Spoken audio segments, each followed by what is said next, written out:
फिरौडिये ने फेसबुक पर जाली अकाउंट बनाकर शहरी के कजन की तस्वीर लगाई और फिर उससे लाखों रुपए लूट लिए। रिक्वेस्ट एक्सेप्ट किया, मेरा मैसेंजर नंबर उसके पास चला। इनका कहने का मकसद ये था पैसे ऐसे भेज दूं जो पाकिस्तान में सेफ रहें। रसीद सेंड की, 13 लाख से ऊपर की अमाउंट थी। उनका एक मैसेज आया कि कुछ पेमेंट जो है हाजी साहब होते हैं वहाँ करनी है।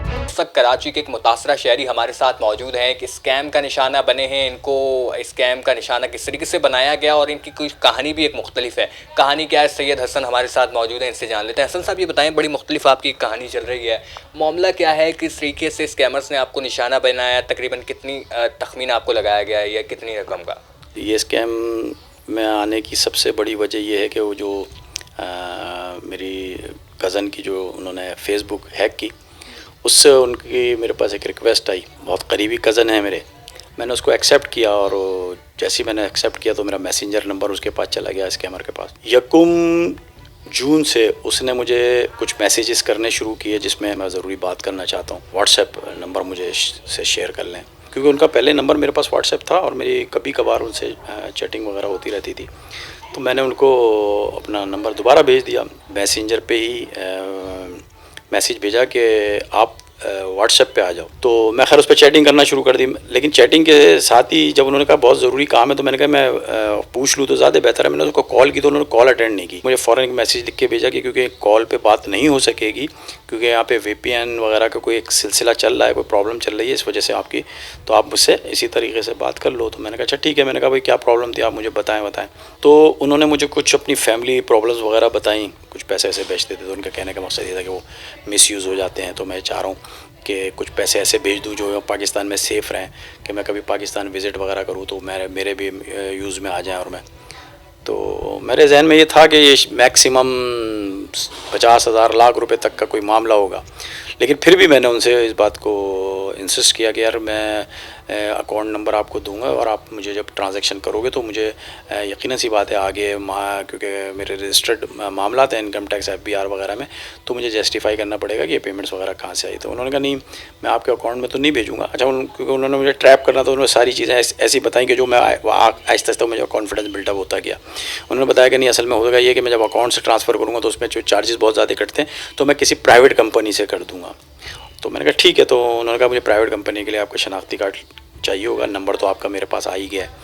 खैर मैंने उनको शनाख्ती कार्ड जो था वो व्हाट्सएप कर दिया और उसके बाद उन्होंने वो शनाख्ती कार्ड का नंबर वगैरह डाल के एक मुझे कुछ ही लम्हे बाद उन्होंने मुझे एक वेस्टर्न यूनियन कंपनी की एक रसीद सेंड की। अमाउंट तकरीबन कोई 13 लाख से ऊपर की अमाउंट थी।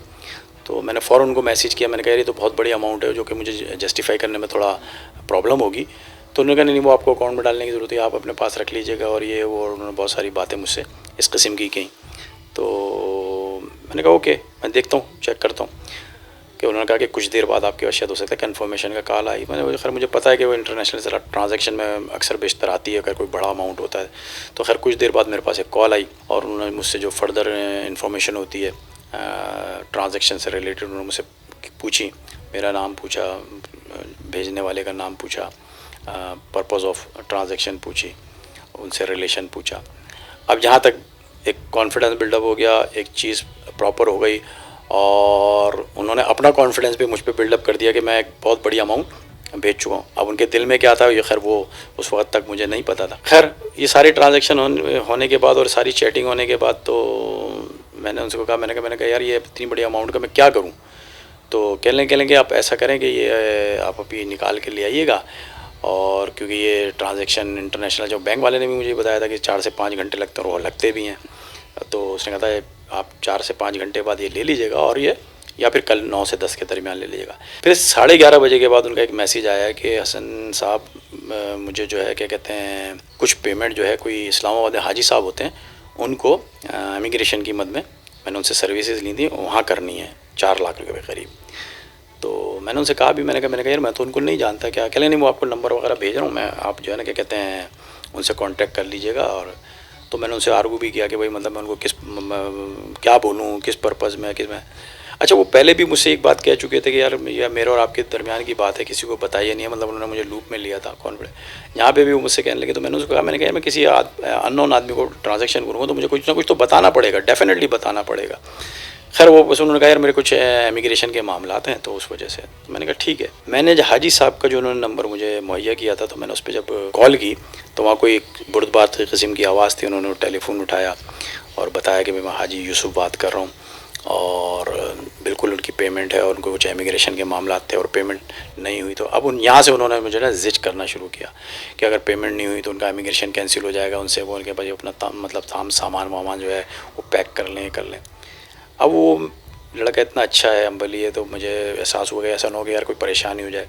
मैंने उनको बार उस वक्त भी कहा कि मैं पेमेंट थोड़ा लेट कर दूंगा, कोई मतलब। उन्होंने कहा नहीं, पेमेंट तो अभी करनी है, इसी वक्त करनी है। बस वो नंबर मेरे पास आ गया, अकाउंट नंबर। तो मैंने कहा चलो ठीक है, मैं जाता हूँ और जो ट्रांजैक्शन है वो मिश्योर होने में टाइम लगेगा। तो अब ड्यूरेशन ड्राइविंग उन्होंने मुझे इतना परेशान किया, थोड़ी ज़्यादा आप कर दें और प्रॉब्लम आ रही है, यूँ आ रहा है, वो आ रहा है। मिसेज़ मेरे साथ थी, हम दोनों बहुत परेशान थे कि यार क्या मसला है, मतलब। तो मैं उनको बार बार कह भी रहा कि भाई मैं कर दूंगा, आप परेशान न हो, मुझे आसिफ ने कह दिया है तो कोई ऐसा इशू नहीं है। मैं पेमेंट उनको करा चुका था। मैं गया बैंक और मैंने कैश काउंटर पे जब मैंने उनको स्लिप अपने मोबाइल पे दिखाई तो जो कैश काउंटर वाला था उसके फेस एक्सप्रेशन से मुझे एहसास हुआ कि कोई मसला है। तो खैर मैंने उसको पूछा कि क्या ये ट्रांजैक्शन आई, कह लेंगे वो आई। उन्होंने मुझे ये कहा कि नहीं आई है। तो मैंने कहा आई नहीं है या हुई नहीं है। तो मेरे इस जुमले पे उन्होंने कहा ऐसा काम कीजिए कि आप जो है ना मैनेजर साहब से रब्ता कर लीजिए।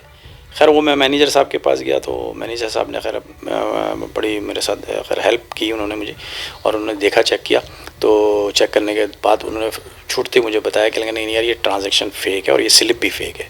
अब जब उन्होंने ये कहा तो मैं थोड़ा सा परेशान भी हुआ। उन्होंने मुझसे भी पूछा कुछ ज़रूरी बात कि भाई किसने भेजी थी, क्या भेजी थी, मैंने उनको बताई। अच्छा, जब आपने स्लिप को देखी तो उसमें आपको क्या लगा? आपको कोई डाउट नहीं हुआ? शक व शुबात इसलिए मुझे थोड़ा सा नहीं हुआ कि शुरू से उसने एक चीज़ जो है ना मुझे कॉन्फिडेंस ऐसा बिल्डअप किया कि सबसे पहले तो उसने बोला किसी से बात बताइएगा नहीं, मेरी इज़्ज़त का मामला है, ये मसला। तो मैंने FIA ऑनलाइन जो इनकी कंप्लेन सेंटर है उस पर कंप्लेन लॉन्च कराई, दोनों अपनी ईमेल से और मोतीसिप को। तो मोतीसिप का तो मेरे पास डिजिटल नंबर जो था कंप्लेन वो आ गया, लेकिन FIA का मेरे पास अभी तक नहीं आया।